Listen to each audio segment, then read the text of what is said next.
Gênesis capítulo 1, versículo de número 1 e versículo de número 2. No princípio criou Deus os céus e a terra. A terra era sem forma e vazia, e havia o abismo sobre a face da terra, e o Espírito de Deus pairava sobre as águas. Quando nós olhamos, meus irmãos, para a criação de Deus no princípio, quando Deus começa a criar toda essa natureza linda, todo este universo, quando nós imaginamos a terra sem forma e vazia, a gente olha para este pedaço aqui onde não tem pastagem, não tem floresta, a gente vê, imagina a terra aqui simplesmente, o barro limpo, mas nós olhamos mais adiante as florestas, a natureza, o universo, nós vemos que Deus, maravilha, Ele fez tão grande para que nós contemplasse com nossos olhos, reconhecer que Ele é o nosso Criador, o nosso Redentor, é um Deus que nunca se corrompe, é um Deus infalível que nunca fale, é um Deus incontaminável que nunca se contamina com as iguarias deste mundo, as iguarias deste mundo corrupto, pecaminoso. E quando Deus cria essa natureza, é para que Ele soubesse, ou Ele já sabia, não é para que Ele soubesse, Ele já sabia que um dia Ele ia colocar um homem, Ele ia criar o homem para que colocasse sobre a face da terra. E quando nós habitamos na face da terra, nós olhamos para a natureza e olhamos, achamos bonito, gostamos, mas muitas vezes nós não paramos para analisar a maldade do coração do homem. Muitas vezes não paramos para refletir o tamanho do amor de Deus pelo homem. Aí nós vemos que Deus faz os céus e a terra, o céu Ele faz o seu trono, a terra escabelo dos seus pés, quer dizer que é por onde Ele andaste também. Então Deus faz o céu para que Ele habite, mas a terra Ele deixa para que o homem habite na terra. É por causa disso que Deus vai falar no livro de Isaías: os teus caminhos não são os meus caminhos, os teus pensamentos não são os meus pensamentos. Mas nós vemos que Deus, com a beleza da sua santidade, cria toda essa natureza, o homem luta para destruir. Quando o homem destrói, muitas vezes, Deus vai, manda o inverno, coloca a semente, germina de novo, nasce e começa desse jeito novamente. Começa a nascer, verdejar e crescer. E muitas vezes, enquanto isso está crescendo, ouve bem, enquanto a floresta, a semente plantada novamente está crescendo, o homem não para refletir que é o amor de Deus pela natureza. O homem não começa para refletir que é o amor de Deus sobre a sua própria vida. O homem não começa a analisar que é Deus mostrando o quanto ama o homem. Mas o homem não para refletir que tão grande é o amor de Deus, mas o homem não para refletir que o coração do homem é mau. O homem só pensa a maldade. O homem só pensa ao contrário. Não todos, mas a maioria pensa ao contrário, luta ao contrário da natureza. A qual essa natureza tão linda ficou para nós contemplar e reconhecer o amor de Deus por cada um de nós. Muitas vezes nós não paramos para refletir, nem para analisar. Por quê? É porque nós pensamos em nós mesmos muitas vezes, mas se nós pensar o quanto Deus é grande, misericordioso e que Deus tem o melhor para cada um de nós, nós tentamos, reconhecemos, lutamos contra o pecado, lutamos para mudar e ser santo, buscar a perfeição. Nunca seremos perfeitos, nunca batemos essa meta, mas temos que lutar contra o pecado todos os dias, porque o Deus da misericórdia, Ele é o Deus que nos fortalece, nos dá força para nós lutar todos os dias e reconhecer que a sua misericórdia tem nos alcançado. Apóstolo Paulo, ele vai escrever que nós somos templo do Espírito Santo. O livro de Gênesis, no capítulo 1, versículo de número 2, está escrito que o Espírito de Deus pairava sobre as águas.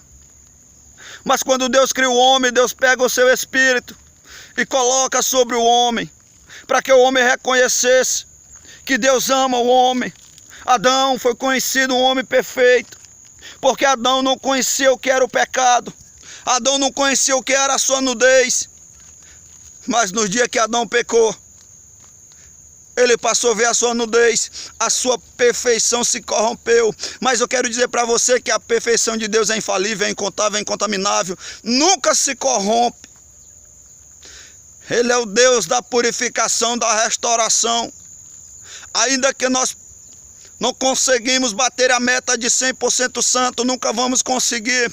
Mas Ele tem dito: lutai todos os dias contra os vossos desejos. Não alimentai vossas carnes, mas assim o Espírito de Deus. E muitas vezes a sensualidade tem tomado conta das igrejas, tem tomado conta do universo. A sensualidade tem crescido. Mas o nosso Deus também, eu creio que a ira dele está para ser derramada, assim como foi derramada em Sodoma e Gomorra. Por que que Deus derramou a ira dele sobre Sodoma e Gomorra? É por causa da sensualidade, por causa da contaminação do pecado. Não é porque Deus é mau, é porque Deus ele é amor, mas só que Deus é justiça. Deus é fogo abrasador, Deus é fogo consumidor. Ele é quem cria, Ele é quem destrói. Agora você que sabe se vai reconhecer e vai lutar para ter um dia um encontro com Deus, ou vai esperar a ira de Deus descer sobre a terra e consumir todos os abomináveis, infalíveis. Só Deus. Todos nós somos mortíferos. Quando a morte chega diante de nós, vem uma enfermidade. A primeira coisa que vem é o medo. Será se eu vou morrer? Será se eu vou suportar? Alguém chega com a palavra de amo e diz: você é duro, você vai vencer, você vai conseguir. Mas quero dizer para você que o Deus do universo, Ele criou para nós vencer. Ele venceu a cruz, Ele venceu a morte, para que nós tivesse vida. Porque no princípio criou Deus os céus e a terra. A terra era sem forma e vazia, e só havia trevas sobre a face do abismo, e o Espírito de Deus pairava sobre as águas. Mas quando Deus criou o homem, vou falar novamente, Deus coloca o seu Espírito sobre o homem, para que o homem levasse uma vida de santidade, uma vida de comunhão com Deus, um relacionamento sério com Deus, um relacionamento sério com o Espírito Santo. Assim, porque Deus, Ele é o único Criador dos céus e da terra. E nós sabemos que nós temos pensamentos ao contrário. O profeta Isaías vai dizer, em Isaías 53, que ele foi como uma terra seca, sem raiz. A Bíblia vai falar que ele foi mais deformado do que todos os homens. Isaías vai dizer que todos os seus pecados ele tomou sobre si, e sobre as suas enfermidades, e sobre as suas pisaduras nós fomos sarados. E pegou todas as vossas enfermidades e levou sobre si, e sobre as suas enfermidades e sobre as suas pisaduras nós fomos sarados.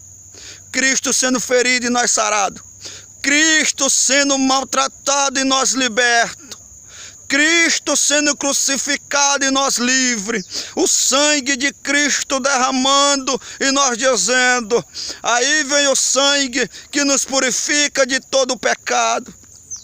Mas João, capítulo 1 da primeira carta de João, versículo 7, ele vai dizer: se vós andai-me na luz, como na luz ele está, e tiver comunhão uns com os outros, o sangue de Jesus Cristo, Filho de Deus, nos purifica de todo o pecado.